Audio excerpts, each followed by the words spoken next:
자, 본문의 내용은 고넬료와의 만남을 마친 이 베드로가 예루살렘에 복귀해서 여러 유대인들에게 가리사랴 지역에서 일어났었던 고넬료의 회심 및 세례 사건에 대해서 설명하고 있는 그런 장면입니다. 당시 사회에서 이 소식은 매우 큰 센세이션을 불러일으켰던 그런 사건이었습니다. 본문 1절의 말씀을 보면 예루살렘에 남아있던 사도들과 교회의 성도들에게 이방인 고넬료에 대한 소식이 전해졌고, 이 소식은 곧바로 온 예루살렘 성 안에 큰 이슈가 되었던 것입니다. 베드로를 비롯한 예수님의 제자들에 대해서 언제나 감시와 비판의 눈초리를 거두지 않고 있던 이 유대인 호사가들은 이 사건이 가리키는 본질은 외면한 채 엉뚱한 밥 먹는 문제를 들고 나와서 베드로를 비난하고 있습니다.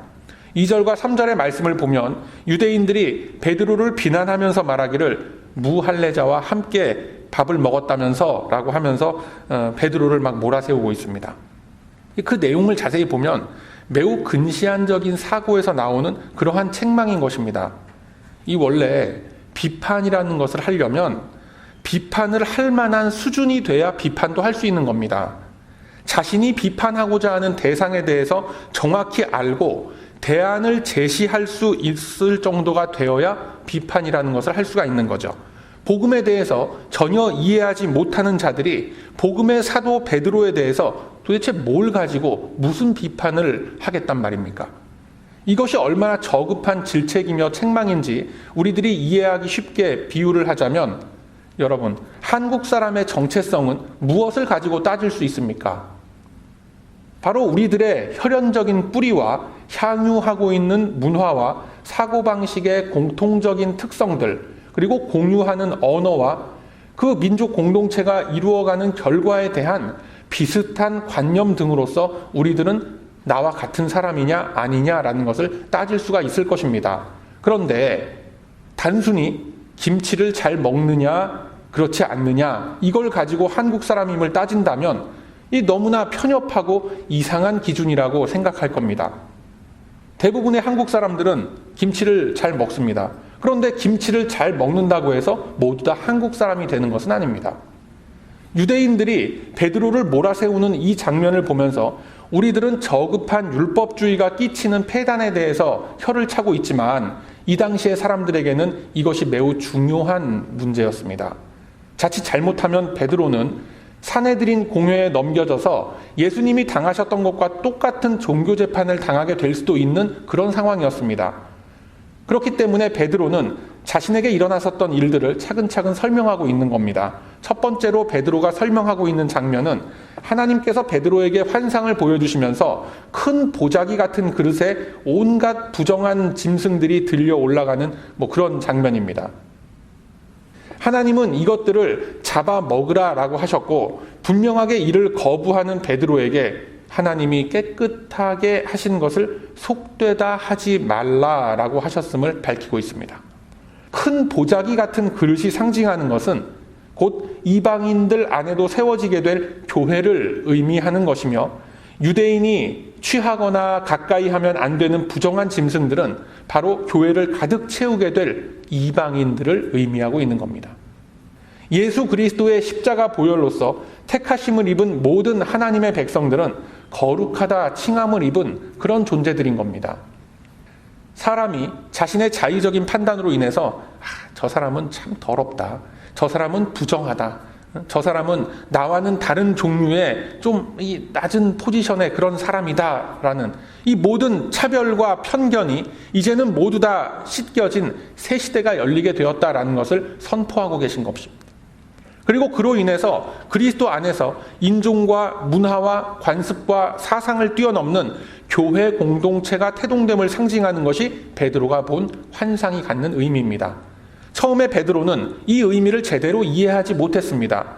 그러나 같은 시간 고넬료에게도 하나님은 똑같은 천사를 보내셔서 같은 시간 욥바에서 하나님의 환상을 보고 있던 베드로를 초청하라라는 메시지를 보내주십니다.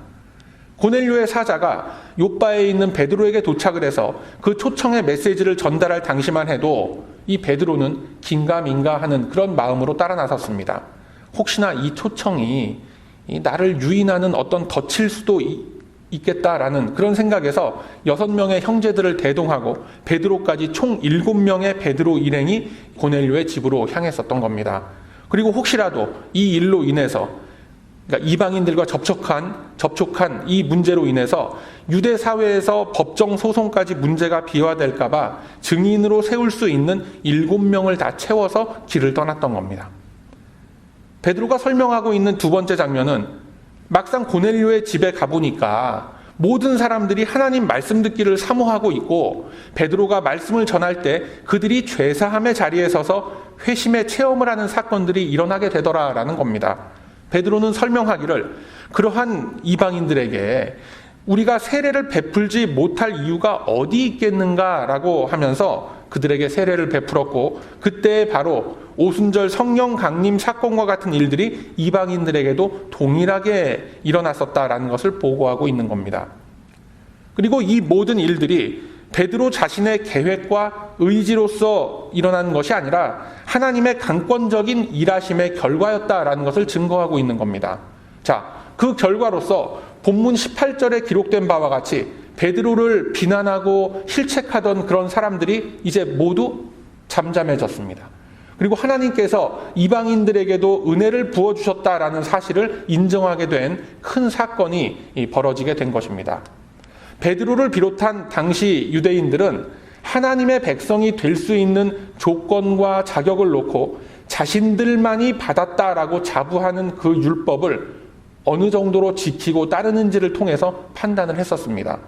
그들은 그것에 그치지 않고 메시아로서, 구세주로서 이 땅에 오신 예수 그리스도마저도 유대인들만의 구원을 위해서 오셨다라고 여겼을 뿐이었습니다. 그리고 아직까지도 예수 그리스도께서 오신 이유가 문화와 인종을 초월해서 온 인류에게 임하는 구원의 기쁜 소식이라는 복음을 제대로 이해하지 못하고 있었던 겁니다. 그러나 하나님은 고넬료의 집안에 일어난 이 놀라운 사건들을 통해서 기존의 유대인들이 가졌었던 편견과 특권의식을 모두 다 무너뜨리는 역사를 일으키셨습니다.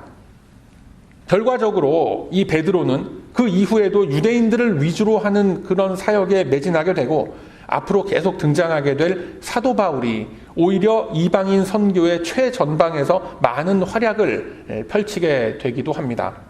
결과적으로 하나님께서는 이제 시작될 이방인들을 위한 교회의 설립과 복음의 전파를 위해서 당시 예루살렘 교회의 주축이었던 베드로와 그 주변의 유대인들, 나아가서는 예수님을 거부하는 모든 유대교 신봉자들이 가지고 있던 편견과 고정관념을 친히 깨트리시는 겁니다. 그러함으로써 하나님이 친히 행하시는 복음의 사역은 아무도 막을 자가 없다라는 것을 선포하고 계신 것임을 여러분 꼭 기억하시길 바랍니다. 앞으로도 우리가 계속해서 다루어갈 내용이지만 인간이라는 이 존재 안에 한번 박혀 들어간 그릇된 인식과 고정관념이라는 것은 쉽게 변하지 않습니다. 예수님이 이 땅에 오셔서 행하신 가장 뚜렷한 일은 구원의 방법과 주체를 분명하게 보여주고 있는 겁니다. 구약의 시대와 초대교회 당시까지도 많은 유대인들이 가지고 있던 생각은 마치 이런 겁니다. 나의 선행과 나의 의지와 내가 쌓는 이 공로로서 하나님이 원하시는 일정 수준의 그 커트라인 점수를 통과하면 영원한 복과 은혜와 생명을 누릴 것이다 라는 그러한 것입니다. 즉 내가 만드는 나의 공로로 성취하는 구원의 은혜다라는 거예요. 그렇기 때문에 율법을 지키는 것이 어떤 의미가 있냐면 받은 은혜에 대한 자연스러운 반응이 돼야 되는데 그게 아니라 구원을 얻기 위한 크레딧 점수 쌓는 것으로서 변질되었던 것입니다. 이 유대인들이 생각할 때는 이방인들은 아예 율법을 갖지 못한 자들이기 때문에 아무리 자기들이 뭔가 발버둥을 치더라도 구원을 위한 그 점수를 쌓을 수 있는 기초적인 자격 자체가 주어지지 않는 부류들이다라고 생각을 하고 있었던 겁니다. 자, 이 내용을 성경은 이렇게 설명하고 있습니다. 마태복음 20장에 보면 포도원 주인과 일꾼의 비유가 등장을 합니다. 이른 아침에 포도원 주인이 농장에서 이런저런 일을 시키기 위해서 일꾼들을 부르러 큰 길가로 나갑니다. 마침 몇몇 사람이 섭외가 돼서 데리고 들어와서 일을 하는데 그래도 주인은 사람이 좀 더 있어야 되겠다라고 생각을 하는 겁니다. 오전 9시 정도에 한 번 더 큰 길가에 나가서 일할 사람들을 또 모아옵니다. 그뿐만이 아니라 낮 12시가 되고 또 오후 2시가 되니까 계속해서 길가에 나가서 그 사람들을 모아서 농장으로 계속 투입을 시키는 겁니다. 나중에는 오후 5시가 돼서 거의 일이 다 끝나가는 시점임에도 불구하고 나가서 사람들을 데리고 들어옵니다. 이제 시간이 다 돼서 늦게 들어온 사람들은 무슨 일을 하겠습니까? 별다른 일도 안 하고 마무리 청소나 좀 하다가 이제 일당을 나눠주는 시간이 다 됐는데 나중에 들어온 사람들서부터 줄을 쭉 세워놓고 그 일당을 나눠주고 있는 겁니다. 그런데 아침 일찍, 아침 7시부터 나와서 그 시간까지 일한 사람들이 이제 힐끔 이렇게 쳐다보니까 은전 한 데나리온씩을 받아가는 겁니다. 어떻게 되겠습니까? 아침조에 속해서 일찍부터 모였던 사람들은 큰 기대를 하는 겁니다. 야, 이거 늦게 와서 마감 시간 다 돼서 들어와서 별로 한 일도 없는 사람들이 은전 한 입씩을 받아가면 나처럼, 우리처럼 일찍부터 들어와서 일을 이렇게 열심히 했던 사람들은 2배나 3배 정도의 은전을 받아가겠지라는 그런 기대감을 가지고 줄을 쭉 서 있는 거예요. 그런데 받을 차례가 돼서 딱 주인 앞에 섰는데 어떻게 된 일인지 아침 7시에 온 사람이나 오후 5시에 온 사람이나 똑같이 은전 한 입씩을 그냥 받아가더라라는 거예요. 무슨 생각이 들겠습니까? 아침 일찍 들어온 사람들이 그 주인에게 항의를 하는 겁니다. 아니 어떻게 이럴 수가 있습니까? 이거 언페어하지 않습니까?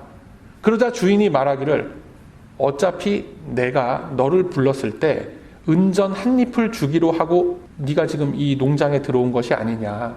받았으면 그걸로 족한 줄 알고 돌아가라 라고 합니다. 일찍 와서 일하고 더 많은 돈을 받으리라 생각했던 사람들은 불공평하다라고 생각했을 겁니다. 그런데 주님께서 이 비유를 들어서 말씀하시고자 하시는 포인트는 다른 곳에 있습니다.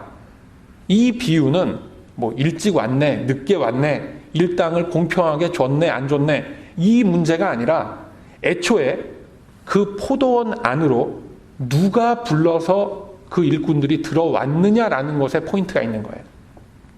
아침 7시에 온 사람이나 오후 5시에 온 사람이나 그 주인이 나가서 큰 길가에 나가서 불러오지 않았다면 어차피 은전 한 잎은커녕 하루 종일 배를 골마야 하는 처지였습니다. 아침 일찍부터 부름을 받아서 농장에 일찍 들어갔다면 나중에 일을 마치고 넉넉하게 은전 한 잎을 받을 생각에 그 사람은 열심히 일을 할 수 있는 동기부여를 얻고 또 그렇게 지냈던 겁니다. 거꾸로 늦게 들어온 사람은 하루 종일 큰 길가에 서 있으면서 아침에 그 농장 주인이 들어오라 들어오라 하는 소리를 외치는 것을 듣고도 따라 들어오지 않았던 사람들입니다. 게을러서 그랬는지 더 좋은 조건을 기다리고 있었는지는 모르겠지만 그들은 어쨌거나 큰 길가에 서서 늦은 시간까지 일거리를 잡지 못해서 굶을 처지에 있는 사람들이었습니다. 그런 사람들이 그 포도원 주인의 부름에 따라 들어와서 아무 한 것 없이 그 은전을 얻어가게 된 것입니다. 그렇다면 이 포도원 주인의 입장에서는 굳이 늦은 시간에 사람들을 포도원에 더 그 농장에 투입할 필요가 없었음에도 불구하고 왜 마치는 시간에 임박해서까지 사람들을 불렀을까요? 이 문제에 대해서 하나님은 이렇게 설명하고 계십니다. 마태복음 20장 14절 이하의 말씀에 보면 내 것이나 가지고 가라. 나중에 온 이 사람에게 너와 똑같이 주는 것이 내 뜻이니라 라고 말씀을 합니다. 즉 포도원 주인이 애시당초에 부르지 않았다면 7시에 작업을 시작한 팀이나 오후 5시에 들어온 팀이나 아무도 은전 한 잎의 그 혜택은 받지 못했다라는 거죠. 포도원 주인은 가만히 보면 이 일을 시키는 것이 문제가 아니라 어떻게 해서든지 간에 자신이 가지고 있는 은전을 더 많은 이들에게 나누어 줄 수 있을까라는 것을 연구하고 있는 사람처럼 보여지는 겁니다. 다시 말해서 이 포도원이라는 것은 그냥 간판만 있는 거예요. 실제로는 오갈 데 없는 사람들을 불러다 모아놓고 먹고 살 수 있게끔 은전을 나눠주는 것이 포도원 주인이 지금 하고 있는 일이더라라는 겁니다. 예수님은 이 예화를 통해서 은전 한 잎을 얻어가는 그 은혜가 나의 노력과 공로가 아니라 계속해서 그 큰 길가에 나가서 사람들을 모아서 불러서 포도원에 집어넣은 그 포도원 주인의 노력과 열심에 있다라는 것을 말씀하고 있는 겁니다. 내가 아무리 컴플레인을 하건 찬성을 하건 은전 한 잎을 나누어주는 이 프로젝트의 기획 단계부터 결정 과정에 이르기까지 길거리에 서 있었던 내가 할 수 있는 것은 아무것도 없었다라는 것이 이 비유의 핵심인 거예요. 마태복음의 이 비유를 예수님께서 이렇게 말씀하실 때 베드로 바로 옆에 있었습니다. 오늘 본문에서 유대인들이 베드로에게 아니 어떻게 당신은 이방인들과 함께 식사를 하고 그들에게 세례를 베풀고 그들의 집에서 함께 유할 수가 있었단 말입니까? 라는 그런 질문에 대한 베드로의 답변의 근거가 바로 여기서부터 비롯되는 것입니다. 포도원 주인이 자신의 것을 자신의 계획과 의지대로 나누어 주는 것을 그것을 놓고 일꾼들이 무슨 이유로 막을 수가 있겠는가라는 것이 베드로가 예루살렘에 있는 유대인들을 설득했던 근거가 되는 것입니다. 바로 이 이유로 인해서 고넬료에게도 하나님의 은혜가 베풀어졌고 그리고 2000년이 지난 지금 저와 여러분에게도 하나님의 은혜는 차별 없이 부어지게 된 것입니다. 그렇다면 오늘 본문에서 예루살렘의 유대인들이 가졌던 의구심과 불평의 바닥에는 과연 무엇이 있길래 저들은 그토록 이방인들이 하나님의 은혜를 입었다라는 사실을 못마땅하게 생각을 하겠습니까? 그들의 인격이나 그들의 마음이 원래 이렇게 나빠서 그랬겠습니까? 그렇지 않죠. 사람이라는 존재는 누구나 보상심리라는 것이 있습니다. 내가 이만큼 헌신하고 수고했다면 내가 최소한 이 정도 위치에서는 대접을 받아야 되고 누려야 할 것이 있지 않을까라는 심리가 우리네 각자의 마음속에 다 자리 잡고 있는 겁니다. 내가 저 사람보다 더 오래, 저 사람보다 더 열심히, 저 사람보다 더 섬기고 수고하고 헌신했는데 라는 그런 비교의식이 우리의 마음속에 누구나 다 생겨나더라는 겁니다. 뿐만 아니라 자신의 주장과 의견으로서 그 어떤 공동체 전체를 이끌고 나아가야 직성이 풀리는 그런 모습들이 우리 현대 교회 안에서도 많이 나타나고 있습니다. 이러한 것이 바로 유대인들이 가졌던 선민의식과 보상심리에 의한 차별의 연장선상에 있는 그러한 것입니다. 여러분, 이것은 우리들이 교회 공동체 안에서 어떤 주인의식을 가지고 열심히 봉사하고 섬기는 것과는 또 다른 문제인 것입니다. 유대인들이 내세울 수 있는 것은 오직 자신들에게만 주어진 율법을 통해서 자신들만 구원을 얻는다라는 그 얄팍한 자존심 하나밖에 없었던 사람들입니다. 그것으로 인해서 자신들은 반드시 하나님의 모든 복과 은혜를 독점할 것이다라는 그 생각의 틀 속에 갇혀 있었던 겁니다. 마치 아침 7시 이전에 그 포도원에 들어간 그런 사람들과 같은 생각인 거죠. 그러나 이제 이방인들을 위한 하나님의 은혜는 유대인들이 가지고 있던 모든 편견과 그들만이 가지고 있던 선민의식, 율법을 지키는 것에 대한 보상심리 등을 다 깨부수고 오직 하나님의 계획과 뜻에 따라서 잊혀지게 된 것이다 라는 것을 나타내고 있는 겁니다. 이처럼 편견과 차별이 없는 하나님의 계획은 성령 하나님을 통해서 이 시대 교회 안에도 고스란히 나타나게 됩니다. 하나님은 누구에게나 주어지는 동일한 은혜를 통하여서 나와 다른 생각과 문화와 전통적 가치를 가지고 있는 사람들을 다 부르셔서 그리스도의 한 몸을 이루게 하신 것입니다. 각자의 역할이 다르고 처해 있는 상황이 다르다고 해서 그거 틀린 거나 그릇된 것이 아닙니다. 하나님께서 사용하시는 방법이 다르고 처해 있는 상황적, 시대적 상황이 다 다른 것입니다. 그런데도 우리들은 나와 다르다, 나의 주장과 나의 의견에 따르지 않는다라는 그런 이유로 마음속으로 어떻게 합니까? 손을 딱 긋고 담을 쌓고 심하면 등을 돌리기까지 하는 거죠. 여러분, 이 세상의 파도는 우리 기독교 공동체를 삼키려고 온갖 수단과 방법을 가리지 않고 치고 들어오고 있습니다. 갈수록 이 교회는 다 줄어들고 있고 교회의 전도 활동을 하기가 참 힘든 상황이 조성되고 있는 것이 현실입니다. 그런 상황 속에서 같은 편끼리 싸울 필요가 없는 겁니다.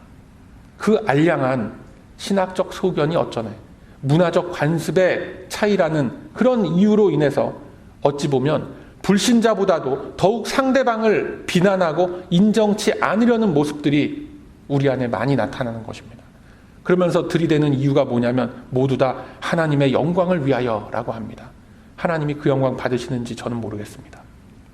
한국 교회나 미국 교회나 너무나 이 적나라한 이 예가 참 많이 있는데 가장 보편적이고 만만한 어떤 예를 하나 제가 들어보자면 신구세대 간에 보이지 않는 문화적인 갭으로 인해서 한 교회 안에서도 예배를 드리는 모습이 각각 다른 것을 우리가 보게 되죠. 사실 지금은 이 문제가 더 이상 이슈가 되는 그런 시기는 벌써 다 지나갔습니다만 예배의 방식과 사용하는 음악의 차이를 놓고 얼마나 교회 안에서 많은 갈등들이 있었습니까? 참으로 안타까운 것이 뭐냐면은 신앙의 본질적인 문제는 제대로 다루질 못하면서 겉껍데기에 불과한 문제를 놓고 교회가 힘을 낭비하고 있는 사이에 같은 편끼리 싸우느라고 정력 낭비하고 있는 동안에 이미 세상의 가치와 논리는 교회 안으로 너무나 깊숙이 들어와 버렸다라는 것입니다. 그 상황에 이르렀음에도 핏대를 세우고 열을 내고 있는 것이 뭐냐면은 어떻게 하면 성경적 가치관과 성경적 세계관으로서 무장할 수 있을까? 어떻게 하면 좀 더 그리스도의 형상을 닮아가는 삶을 현실 속에서 살아갈 것인가? 이런 것에 대해서 실천적 방법을 찾는 것을 고민하고 있는 것이 아닙니다. 우리들이 열을 내고 목소리를 높이는 그런 문제들을 보면 어떻게 하면 나와 좀 다른 생각을 갖고 있는 나에게 바더가 되는 저 죄인들을 비판할 수 있을까라는 것에 맞춰져 있지 않느냐라는 것입니다. 우리들이 열을 내고 목소리를 높이는 문제가 기껏해야 복음 찬송을 부르네 안 부르네 이런 정도의 문제라고 한다면 여러분 어떻게 생각하십니까? 너무나 유치하고 너무나 부끄럽지 않습니까? 핵심은 교회 안에 인본주의적인 모습들이 깊이 들어와서 인간의 감성과 체험 위주의 신앙으로 하나님의 영광을 가리우는 것이 이 더 큰 문제 아니겠습니까? 그 감성과 체험 위주의 신앙을 끌고 가는 큰 도구가 음악이기도 한 것입니다. 사실은 이 교회 음악이라는 것이 양날의 검과 같은 거예요. 음악의 장르나 음악의 형식이 문제가 아니라 음악이라는 도구를 들고 서 있는 인간의 마음 자세를 주님은 보고 계신 것입니다. 우리 하나님은 눈에 보이고 귀에 들리는 형식을 문제 삼지 않습니다. 클래식이냐 팝이냐 그런 거는 전혀 노 프라블럼. 그것들이 담고 있는 내용이 과연 하나님의 것이냐 아니냐라는 것을 보고 계신 거예요. 예전에 어떤 교회에서 이런 일이 있었습니다. 제가 직접 겪었던 일이에요. 예배를 더욱 경건하고 거룩한 마음으로 드려봅시다 라고 해서 결정한 내용이 뭐냐면 유스그룹 학생들을 이렇게 쭉 동원해서 어른들 예배 시간에 오케스트라 반주를 한번 시켜보자라는 그런 결정이 났습니다. 몇 달 동안 그 조직을 잘 이제 준비를 하고 또 연습을 막 시키고 해서 딱 오케스트라를 이제 세웠는데 이 문제가 뭐냐면 이게 예배가 아니라 이게 완전히 음악 발표회가 돼버린 겁니다. 참여하는 그 유스그룹 학생들도 별다른 큰 그 동기부여가 잘 되지 않았고 그건 그렇게 큰 문제가 아닌데 더 큰 문제는 바로 학부형들이에요. 왜 우리 아들이 앉는 그 바이올린 그 자리를 왜 저 피아노 뒤로 뺐느냐? 우리 딸이 하는 그 첼로 앞에 왜 마이크 제대로 안 갖다 놨느냐? 그런 문제를 가지고 사람 삿대질을 하고 멱살을 잡으려고 덤벼들고 소리 지르려고 그러는데 그 음악 자체는 참 듣기가 좋았습니다. 그 어린 학생들이 그렇게 열심히 연주하는 그런 음악들 참 듣기 좋았는데 그걸 하나님이 받으셨는지 저는 아직까지도 의문이에요.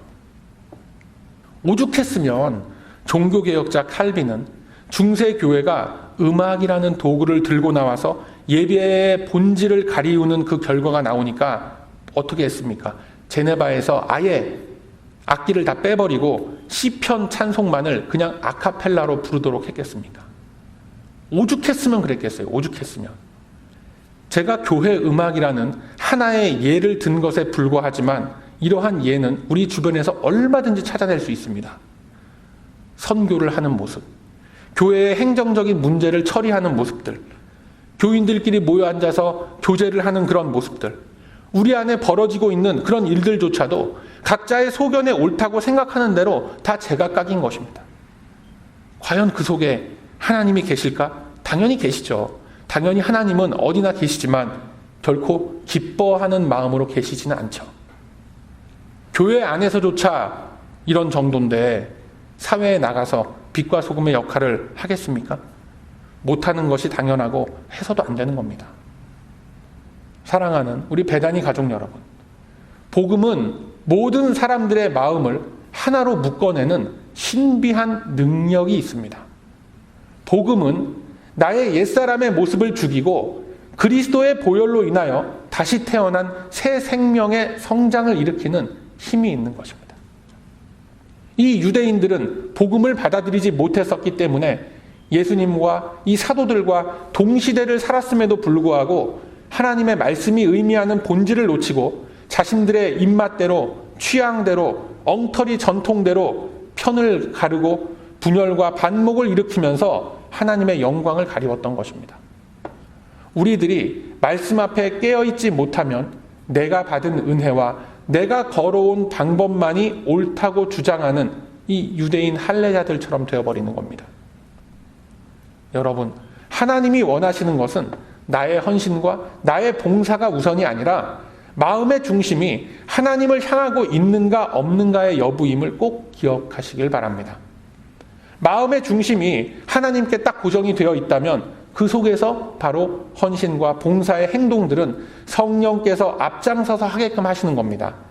에이, 뭐 크게 그거 아니냐, 뭐 앞으로 며치나 뒤로 며치나 결국 그거 아닙니까? 라고 할 수도 있겠지만 엄청난 차이가 있습니다.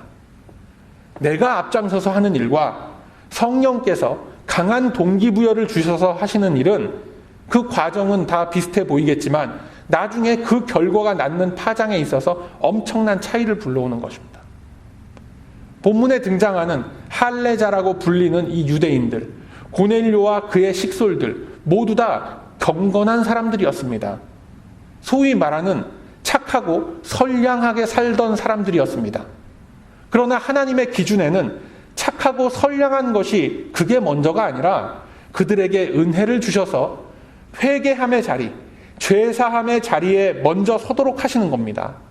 하나님은 그 안에 하나님의 바른 복음이 뿌려져서 뿌리를 내리고 있는가라는 것을 먼저 보고 계시는 겁니다. 여러분, 이제 그 회심의 자리에 세워진 후에 주님은 당신의 백성들에게 바로 소명의 자리로 나아가게끔 하시는 겁니다. 소명자의 자리에 서서 하나님의 마음으로 예수 그리스도의 심장을 가지고 교회 공동체를 사랑하는 마음을 주시는 겁니다. 그 심겨진 마음이 어떻게 피어나는지 빌립보서 1장 10절 이하에 이렇게 말씀하고 있습니다. 빌립보서 1장 10절 이하의 말씀, 너희로 지극히 선한 것을 분별하며 또 진실하여 허물 없이 그리스도의 날까지 이르고 예수 그리스도로 말미암아 의의 열매가 가득하여 하나님의 영광과 찬송이 되게 하시기를 구하노라 라고 말씀합니다.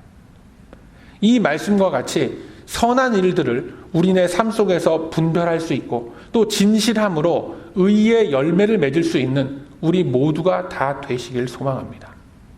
주님은 우리 안에 이미 복음의 씨앗을 다 뿌리셨습니다. 뿌려진 이 씨앗들의 말씀의 은혜라고 불리는 주님의 생수를 끊임없이 부어주시기를 바랍니다. 당장은 아무런 변화도 일어나지 않고 있는 것처럼 보이지만 하나님은 심령의 중심이 하나님께 향하여 있는 그 거룩한 마음들, 의로운 심령 안에 계획하신 아름다운 주님의 일들을 이루어 가실 것입니다. 그 확신을 가지시고 내 안에 있는 그릇된 편견과 하나님의 것이 아닌 모든 분열과 반목의 악한 것들을 이제 모두 다 내버리시길 바랍니다. 오직 복음에 기초한 분별력으로 의의 열매를 맺기 위해서 정진하는 우리 모두의 이 발걸음들 위해 거룩한 기름 부으심의 역사는 쉬지 않고 일어나게 될 것입니다.